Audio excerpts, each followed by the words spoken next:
Hey guys, Mike here with Mike's RC Car Review. Today we have the Remo's Hobby 1/16 scale.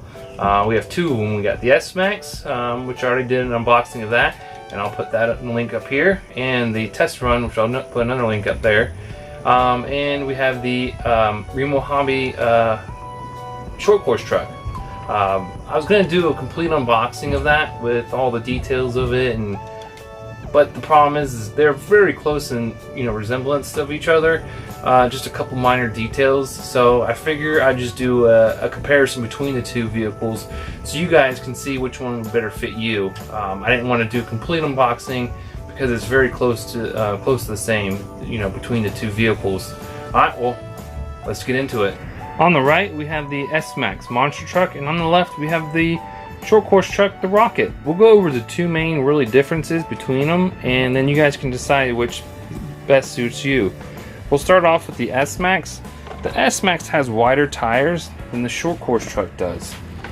And we'll go ahead and put them up to each other so you guys can see the difference.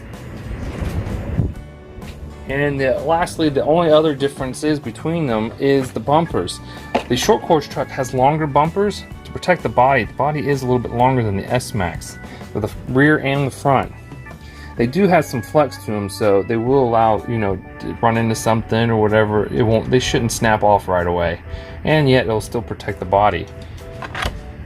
As goes for the monster truck, your monster truck bumper is short and it's a little more, I think, sturdier, beefier, stout.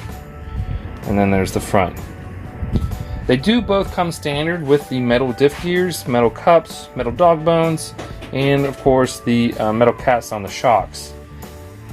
That's the only true difference between them is the bumpers, the tires, and the bodies themselves. Everything else is the same. The remote's the same, battery's the same, motor's the same, servo's the same, and the waterproof ESC, which I kind of don't really like to say waterproof, because if you look in my Smax video, the review of it, the test run, I did run it in some water at the very beginning of the video, and it did give me some issues after that. But if you do let the system dry out, it will come back to full function again. Now for the drive of the short course truck, the handling part of it, there's one thing I don't like about it too much, is if you look, the tires are actually towed out a little bit. They should be towed in just a hair. So if you look at that, that's where that tire should be. But if you look at that one, it's out.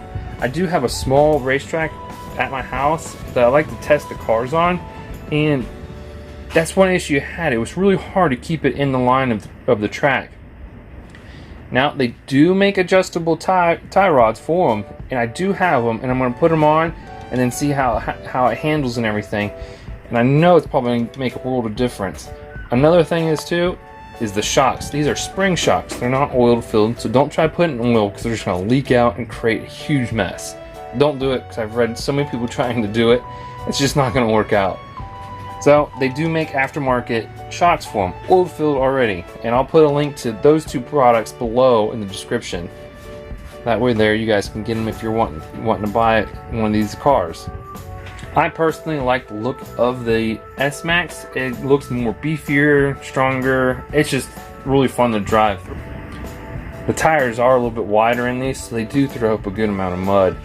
They also do sell a aluminum upgraded parts, shock tower, A-arms, center support brace. I think also too the pan, the tub, the chassis tub, I think they sell an aluminum one. I'm not 100% sure, so don't quote me on the tub part of it, but I know the other ones they do.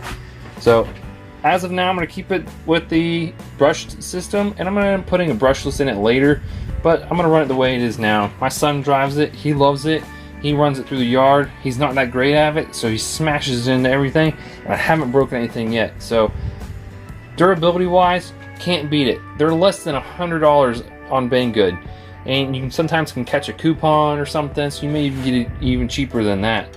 For you guys that travel a lot, business guys going hotel to hotel, these would be fun little cars to get. You put them right in your backpack or suitcase, luggage, whatever, and you can take it and travel it with you. Everything is really compact in these things, and they're really fun to drive. Alright guys, well that's all I got for these two cars, the Remo Hobby Smax and the Rocket. There are only really three main comparisons: is the bumpers, wheels, and the bodies themselves. Other than that, everything else is the same. Stay tuned though, because I'm gonna have a T-Max I'm gonna convert to brushless. So if you guys have one lying around or you see one for really cheap, pick it up. Let me make all the mistakes so you guys can do it right the first time. Alright guys, well make sure you guys like and subscribe and hit the bell button, and I'll catch you guys next time.